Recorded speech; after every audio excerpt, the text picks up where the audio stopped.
Could you imagine being so infamous that they made a folk song about it? Well, today we're going to go over Lizzie Borden.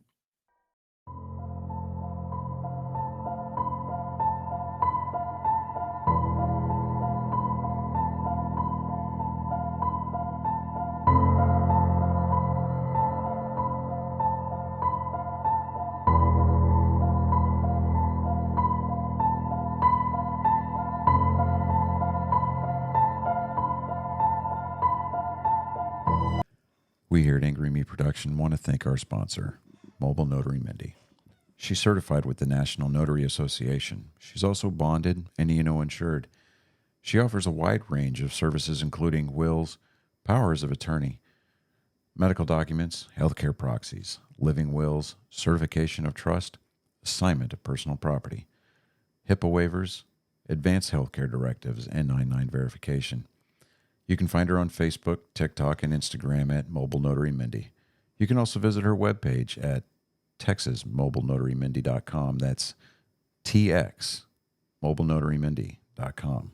Thank you so much and enjoy the show. Ladies and gentlemen of all ages, boys and girls, thank you for tuning in to yet another episode of Angry Meat Production.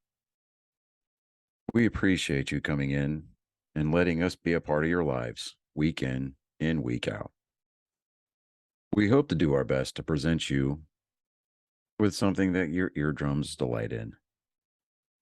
Whether you're looking at us on YouTube or Rumble, or listening to us on Spotify, Google, or Anchor, or any of the other podcast services that we are currently on or trying to get on, we thank you. And if you don't mind, at the end of every episode, stop by, leave us a comment, leave us a like. If it asks for 5 stars, we'll take 5 stars, even if you don't like us. 5 stars are what it's all about. With that being said, we hope you enjoy our attempt to make our advocation our vocation. Ladies and gentlemen, let the games begin. Welcome, Angry Faithful. Yes, I know. I told everybody I was going to do Joe Stalin this week, and it's going to be a couple of them, but I think I'm going to hold off for that for a little bit. A lot of stuff on it, and it's going to be a while. But let's go over Lizzie Andrew Borden. Lizzie Andrew Borden was born July 19th, 1860 in the Fall River, Massachusetts, to Sarah Anthony Borden and Andrew Jackson Borden, which is kind of strange.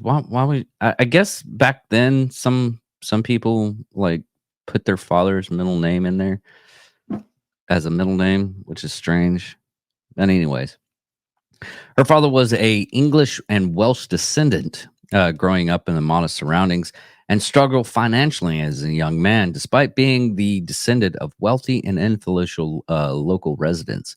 Andrew eventually prospered in the manufacturing and sales of furniture and caskets. Then, becoming successful property developer, he was a director of textile mills and owned considerable commercial property. He was also president of the Union Savings Bank and a director of Dolphy Safe Deposit and Trust Company. At his death, his estimated value was $300,000, roughly $9.63 million by 2023. And despite his wealth, Andrew was known to be frugal. For instance, the Borden residence lacked indoor plumbing, even though at the time it was common occurrence for the wealthy to have indoor plumbing. Could you imagine that, though? That you're in the wintertime and everybody around you has plumbing, but you have to go to an outhouse to take a dump. That's, I would be pissed every day.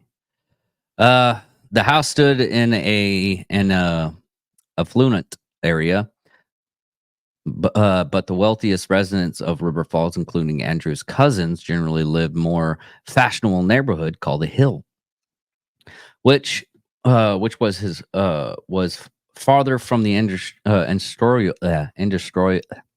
industry area of the city. Sorry.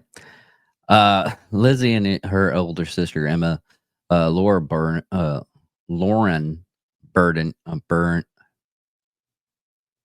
Stephen Hawking from the grave. I know I'm making a mistake on this, but please help us out. Borden. Borden. I don't know why I messed up on that. I had to hear it just so I could say it. Anyways, had a relative religious upbringing and attended Central Congregational Church. As a young woman, Lindsay was very involved in the church activities, including teaching Sunday school to the children of the residents immigrants to the United States.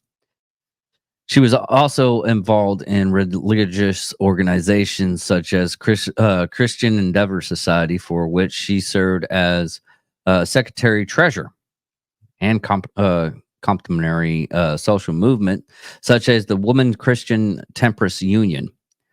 She was a member of the Ladies Fruit and Flower Mission, which it doesn't give any details on that. The other ones were organization, and which among the first organization of women developed to social reform with a program that linked the religious and secular through contra and far-reaching reform strategies based. If anybody can tell me what the hell that was in the comments, I would be graciously appreciated, because I was like, I'm going to learn something new. I'm still stupid. Anyways, 3 years after the death of Lizzie's mother, Andrew married Abby Duffy Gray. Lizzie later stated that she called her stepmother Mrs. Borden and demurred on whenever they had a cordial relationship. She believed that Abby had married her father for his wealth. Bridget Sullivan, whom they called Maggie, the Borden's 25-year-old live-in maid who had immigrated from United States from Ireland, testified that Lizzie and Emma rarely ate meals with their parents. In May of 1892, Andrew killed multiple pigeons in his barn with a hatchet, believing they were attracting local children to hunt them. Wow, that's weird. Lizzie had recently built a roost for the pigeons, and it was been commonly recounted that she was upset about the killings of the pigeons, though veracity of this has been disputed. A family argument in July 1892 prompted both sisters to take extended vacation to New Bedford.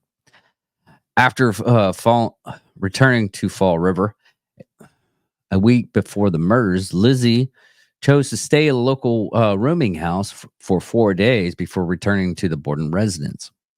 Tension had been growing within the Borden family in the months before the murders, especially over Andrew's gift of real estate to various branches of Abby's family.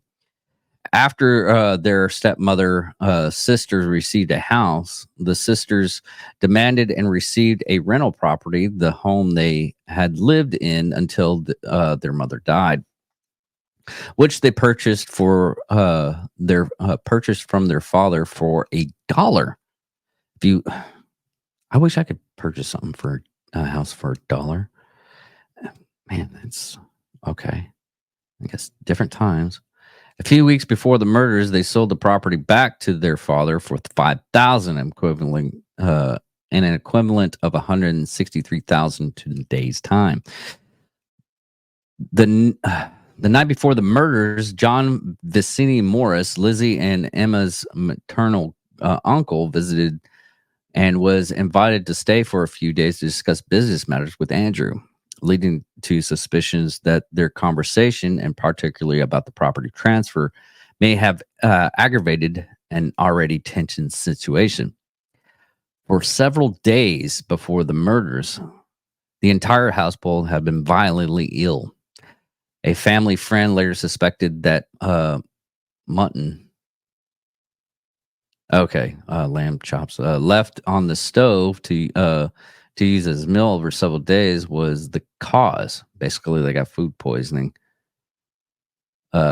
Given that Andrew had not been a popular man in River Falls, he feared that he's been poisoned. But on Thursday, August 4th, 1892, Morris arrived in the evening of August 3rd and slept in the guest room that night. After breakfast the next morning, at which Andrew, Abby, and Lizzie, and Morris and Sullivan were present, Andrew and Morrison went to the sitting room. It's basically a living room now, but that's what a sitting room is. Where they chatted for nearly an hour. Morris left around 8:48 a.m. to buy a pair. How do you get that, like, to the letter or to the number on when you left? That's kind of weird. To buy a pair of oxen and visited his niece in Fall River. Planning to return to the Borden home for lunch at noon.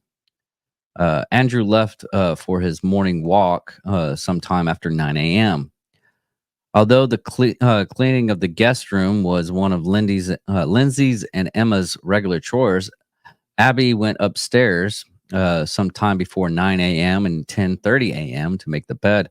According to a forensics investigation, Abby was facing her killer at the time of the attack.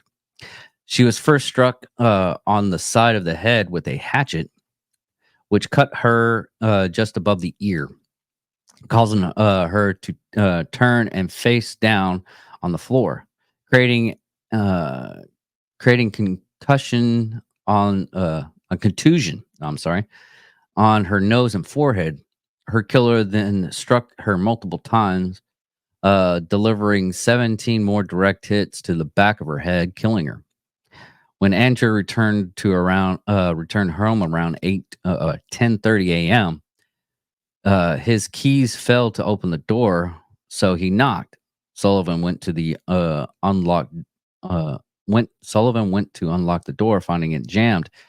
She uttered a curse.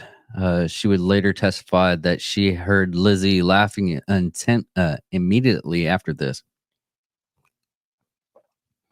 She did not see Lizzie, but stated that the laughter was coming from the top of the stairs. This was considerably significant, as Abby was already dead at this time. Andrew, not Abby. God, I messed that whole thing up, I think. Now I'll go back and check. Was already dead by this time, and her body would have been visible to anyone in the home on the second floor. Lizzie later denied being upstairs and testifies that her father had asked her where Abby was, to which she replied that a messenger had delivered Abby a summons to visit a sick friend. Sullivan stated that she had then removed Andrew's boots, helped him into his slippers before laying down on the sofa for the nap. A detailed construct by the crime scene photos, which showed Andrew wearing boots. Okay, that's weird. She testified that she was in the third floor room, resting from cleaning windows.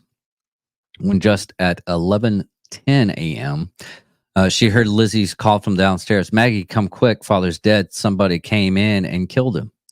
Andrew was slumped onto the couch in the downstairs sitting room, struck 10 to 11 times with a hatchet-like weapon. One of his eyes had been split clearly into two, suggesting that he had been sleeping when the attack occurred. His still bleeding wound suggested a very recently attacked. Dr. Brones, a family physician, arrived at his home across the street and pronounced both of the victims dead. Detectives estimated that Andrew's death had occurred approximately 11 a.m. Lizzie initial answered, and by the way, this is like 1890, so I'm guessing they had forensics like this about that time frame. It's kind of weird that you hear about this type of forensic investigation at that time frame, because I barely knew anything about human bodies or anything like that. So Lizzie's initial answer to the police officer's questions were at the time strange and contradictory. Initially, she reported hearing a groan or a scraping noise or a distress call before entering the house. 2 hours later, she told police that she had heard nothing and entered the house, not realizing that anything was wrong. When asked where her stepmother was, she reckoned Abby received a note asking her to visit her sick friend. She also stated that she thought Abby had returned and asked if someone could go upstairs and look for her. Sullivan and a neighbor, Mrs. Churchill, were halfway up the stairs, their eye level with the floor, when they looked into the guest room and saw Abby facing down on the floor. Most of the officers who interviewed Lizzie's reported that they disliked her attitude. Some said she was too calm and poised, despite her behaving a changing alibis. Okay, sorry. She was not checking for bloodstains. Police did search her room, but it was curiously inspection.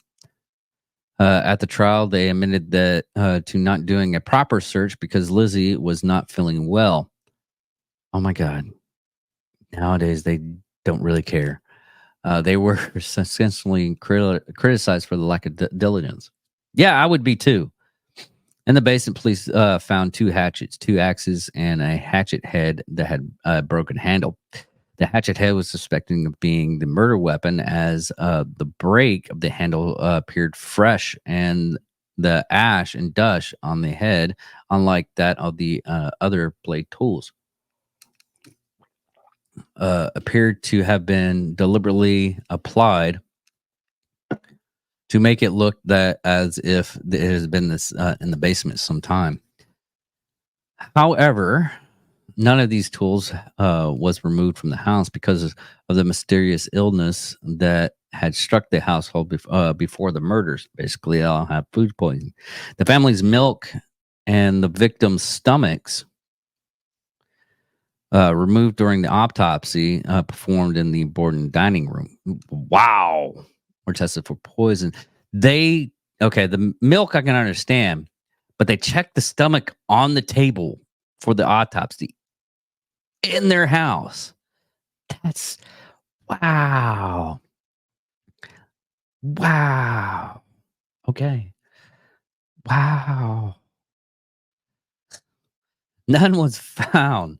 No poison was found. Residents suspected Lizzie of purchasing hydroxydic. Hold on.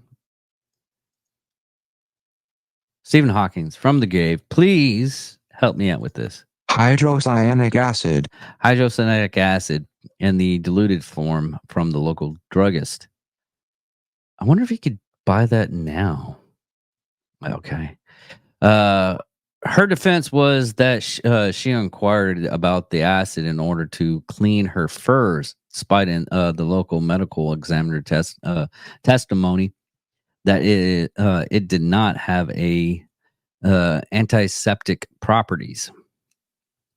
Okay, use it for cleaning, but okay, all right, weird. Lizzie and Emma's friend Alice Russell decided to stay with the sisters the night following the murders, while Morris spent the night in the attic guest room. Contrary to later accounts that he slept in the murder site's guest room. I'm not saying that people did weird shit back then or weird stuff like that, but they did. People would like, hey, can I sleep in the... I mean, even nowadays, people would want to do that, sleep in the murder room or whatever. People weird. Police were stationed around the house on the night of August 4th, during which an officer said he had seen Lizzie enter the cellar with Russell carrying a kerosene lamp and a slop pail. He stated he saw both women exit the cellar, after which Lizzie returned alone. Though he was unable to see what she was doing, he did state it would appear that she had bent over this in the sink. I guess cleaning something. On August 5th, Morris left the Borden residence and was mobbed by hundreds of people. Police had to escort him back into the house. The following day, police conducted a more thorough search of the house, inspecting the sister's clothes and confiscating a broken handle hatchet head. That evening, police officers and the mayor visited the house. Lizzie was informed that she was a suspect of the murders. And the next morning, Russell entered the kitchen to find Borden tearing up a dress. She explained that she was planning to put it into the fire because it was covered in paint. It was never determined whether it was of the dress she had been wearing the day of the murders. I can't believe. Okay, so they're. Anyways, I can't believe they would let someone burn clothes. I guess nowadays, it's more thought because stupid stuff like this happen all the time. Anyways, Lizzie appeared at the inquest hearing on August 8th. Her request to her family's attorney be present was refused under the state statute providing that an inquest must be held in private, which that's actually illegal. She had procured a regular dose of morphine to calm her nerves. Oh, you could buy that over the counter back then. Man, could you imagine buying morphine over the counter nowadays? It's basically heroin. But, anyways, it is possible that her testimony was affected by this. Her behavior was erratic, and she had often refused to answer a question, even if it was an answer that would be beneficial to her. She'd often contradict herself and providing alternate accounts of the morning in question. Well, she was on morphine, so yeah. Such as stated, she saying she was in the kitchen reading a magazine when her father arrived home, then saying that she was in the dining room doing some ironing, and then saying that she was coming down the stairs. The district attorney was very aggressive and confrontational. Stephen Hawking, from the grave, please help me out with this one. Confrontational. Thank you. I know it makes me seem more stupid because I can't do confrontational, but getting. On August 11th, Lizzie was served with an arrest warrant and jailed. The inquest testimony was based on the modern debate regarding Lizzie's guilt or innocence. Was later ruled indismissible at her trial in June 1893. Contemporary newspapers articles noted that Lizzie possessed a solid demeanor and bit her lip, flushed, and bent towards the attorney Adams. It was also reported that the testimony provided in the inquest had caused a change in opinion among her friends, who had henceforth strongly maintained her innocence. In a request received significant press attended nationwide, including an extensive 3-page written up in Boston Globe. A grand jury began hearing the evidence on November 7th, and Borden was indicted on November 2nd. Come on. Lizzie's trial took place in New Bedford starting on June 5th, 1893. Prosecuting attorneys were Hensel M. Knowlton and future U.S. Supreme Court Judge William H. Moody. Defending her, Andrew V. Jensen, and Mama owned Adams and former Massachusetts Governor George D. Robinson. 5 days before the trial commenced on June 1st, another axe murder occurred in River Falls. This time, the victim was Martha Manchester, who was found hacked to death in her kitchen. somewhere between the Manchester and Borden murders, were striking and noted by the juries. However, Oscar de Molto, a Portuguese immigrant, was later convicted of murder, Manchester's murders in 1994, and was determined not to have been in a victim of in the vicinity of Falls River at the time of the Bourne murders. A prominent point of discussion in the trial, or press coverage of it, was the hatchet head found in the basement, which was not conveniently demonstrated by the prosecution of the murder to be the murder weapon. Prosecutors argued that the killer had removed the handle because it had been covered in blood. The officers testified that a hatchet handle was found near the hatchet head, but another officer contracted. Stephen Hawking, you're gonna have to contradicted this.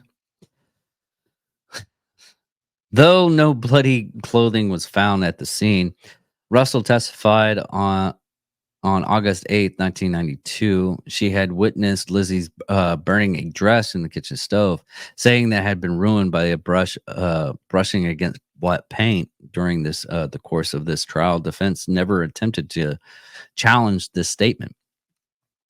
Lizzie's presence at the home was also a point of dispute during the trial. According to testimony, Sullivan entered the second floor around 10:58 a.m. and left Lizzie and her father downstairs. Lizzie told several people at this time. She went into the barn and was not in the house for 20 minutes or possibly a half an hour. Hammond Lumpskis testified for the defense that he had seen Lizzie leaving the barn at 11:03. How are they getting this timestamp? Are they looking at a watch as it was like, oh, Lizzie Bourne. Oh, look at the time. Might want to annotate that. They got it down to seconds. I would be severely impressed. Charles Gardner confirmed at the time at 11:10, Lizzie called Sullivan downstairs and told Andrew,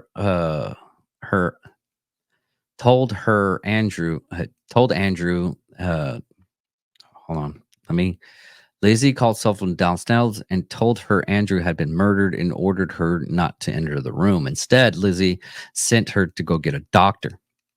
Both victims had been removed during the autopsy, and the skulls were admitted as evidence during the trial and pressed at June 5th, 1893.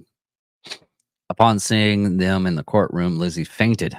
Evidence was executed that she had sought to purchase hydrogen chloride, which is prussic acid, properties for cleaning a sealskin cloak from the local druggist on the day of the murders. The judge ruled that the incident was too removed in the time to have been any connection.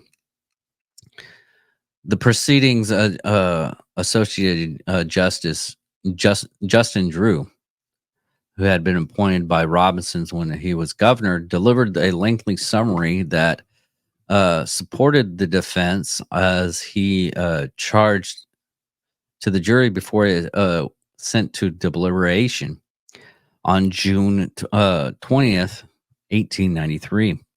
After an hour and a half of deliberation, the jury acquitted Lizzie Bourne of the murders. Upon exiting the court, she told reporters that she has the happiest woman in the world. It had been compared to later trials of Bruno Richard Hauptmann, Ethel and Julius Brownsburg, and O.J. Simpson as a landmark in publicity and public interest in American legal proceedings. I was about to say that. This is almost like an O.J. Simpson trial, even though I guess it'd be Lizzie Borden trial was just like O.J. Simpson's trial. Or, you know what I mean. Anyways, Although acquitted at the trial, Lizzie remained a prime suspect in her father's and stepmother's murder. Writer Victoria Lincoln proposed in 1967 that she might have committed the murders while in a vague state. It's a mental or behavioral disorder that is classified as a disassociated disorder, a conversion disorder, and a systematic disorder. Disorder are rare, and basically, your mind wasn't in there. You didn't remember actually murdering these people, which is actually possible. Another prompt suggestion was that she was physically and sexually abused by her father, which drove her to kill him. What about the mother? But anyway, well, I guess if she felt that the stepmother, basically helped out with the sexual assault, then she would kill them too. There is a little evidence to support this, but incest is not a topic that would have been discussed at the time. And the method of collecting physical evidence would have been quite different in 1892. This belief was intimate in local papers at the time of the murders and was revisited by scholar. I'm going to have Stephen Hawkins do this one. Marcia Carlisle. Marcia Carlisle in a 1992 essay. Mystery author Evan Hunter, also known as Ed McBain, in his 1984 novel Lizzie, suggested that Lizzie committed the murders after being caught in a tryst with Sullivan. You know, I'm going to have to find out what a tryst is, because that is a weird terminology that I have no idea what it means. A private romance between lovers. Okay. Okay. With Sullivan. Oh, wow. Okay. Back to the thing. Okay. McBride elaborated his suspicion in a 1999 interview, suspecting that Abby had caught the two together and reacted with horror and disgust, and that Lizzie had killed Abby with a candlestick. Okay. She made a confession to Andrew when he returned home, but killed him in a rage with a hatchet when he reacted exactly as Abby had. He further suspected that Sullivan disposed of the hatchet somewhere afterwards. In later year, Lizzie was rumored to be a lesbian, but there was no such speculation about Sullivan, who later married a man she had met while working as a maid in Butte, Montana. Sullivan died in Butte in 1948. Allegations she gave a deathbed confession to her sister, in which she stated that she had changed her testimony on the stand in order to protect Lizzie. There is another significant suspect is John Morrison, Lizzie's maternal father, or maternal uncle. God, sorry. All right. Who rarely met with the family after his sister died, but had slept in the house the night before the murders. According to law enforcement, he had proven an absurdly perfect and over-detailed alibi for the death of Abby Borden. Morris considered a suspect by police for a period of time. William Borden, a man named William Borden, suspected to be Andrew's illegitimate son, was known as a possible suspect by author Arnold Brown, who surmised that William had tried and failed to extort money from his alleged father. Author Leonard Roberto, after extensive research on William, proved that he was not Andrew's son. Emma Borden. Although Emma Borden had an ally at Fairhaven, about 15 miles from Fall River, crime writer Frank Springings suspected in his 1984 book Lizzie that she might have secretly visited the resident to kill her parents before returning home to Fairhaven, and the time to receive the telegram informing her of the murders. Later in life, after the trial, the Borden sisters moved into a large modern home in the hills, modern for that time frame, neighborhood in Fall River. Around this time, Lizzie began using the name Elizabeth A. Borden at their new house, which Elizabeth dubbed Maplecroft. They had a staff that included 11 maids, a housekeeper, and a coachman. Because Abby was ruled to have died before Andrew, her estate went first to Andrew and then, at his death, passed into his daughters as part of his estate. A considerable statement, however, was paid to settle claims by Abby's family.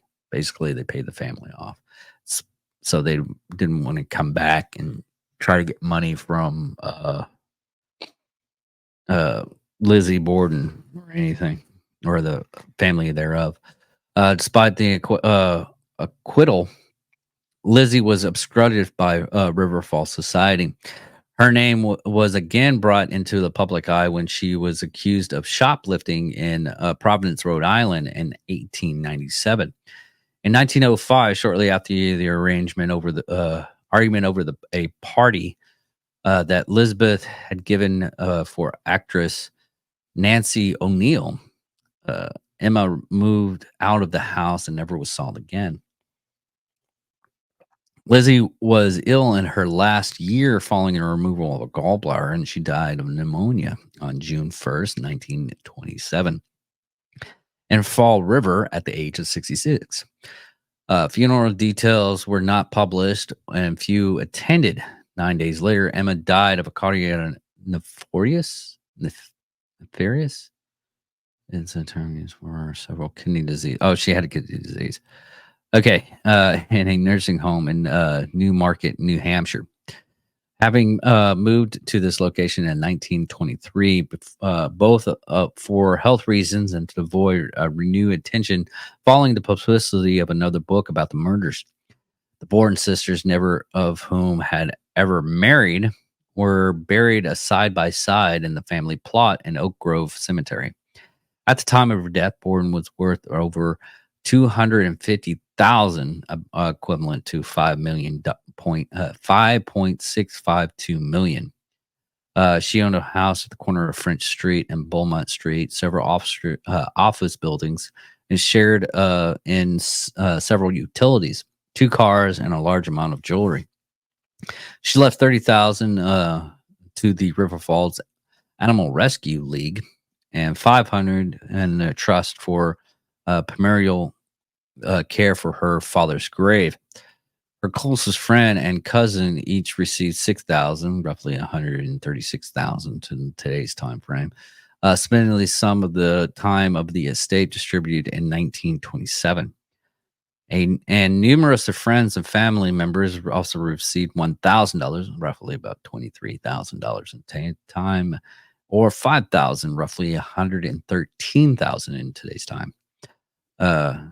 In common culture, scholar Annie Scolfus noted that Bourne's story has tended to take one or the other two fictional forms: a tragic romance and the feminist quest.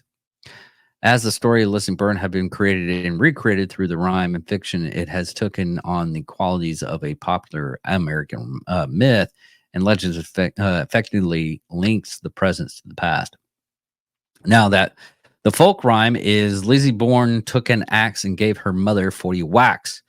When she saw what she'd done, she gave her father 41. Another one who's Andrew Borden is now dead. Lizzie hit him on the head. Up in heaven he will sing On the gallows, she will swing, which she never swung. She lived up until the 60. She was 60. She was also depicted in music, radio, film, theater, and television. Last one I noted was with Christina Ricci. Lizzie Borden took an axe. It was developed for Lifetime in 2014. But that is it on Lizzie Borden. Put in the comments if you think she did it or not. I think she did it. It's kind of the OJ case all over. Well, it's a Lizzie Borden case because the only thing effective of the OJ trial was not. So Lizzie Borden was probably the first person to get away with, well, not first person, but got away with legitimate murder. But the problem with the whole thing that happened, if you just reread or re-listen to this episode, is a lot of the criminal investigation. They let her have a day to get rid of evidence because she was feeling ill. Nowadays, that doesn't happen. I mean, the only time frame where a person is able to get rid of evidence is if they don't have a warrant and they don't have probable cause to come into the home, or if, stuff like that. They literally saw her burning a dress that might have had blood stains on them, but it was paint. Anyways, hope you enjoyed the Lizzie Borden episode. Thank you all for listening. Thank you all for watching. Check us on later dates. Love you guys. Oh, and also check up Red Pill Thread, t-shirt company that I interviewed, and it will be out tomorrow. Thank you all for listening. Thank you for all watching. Goodbye.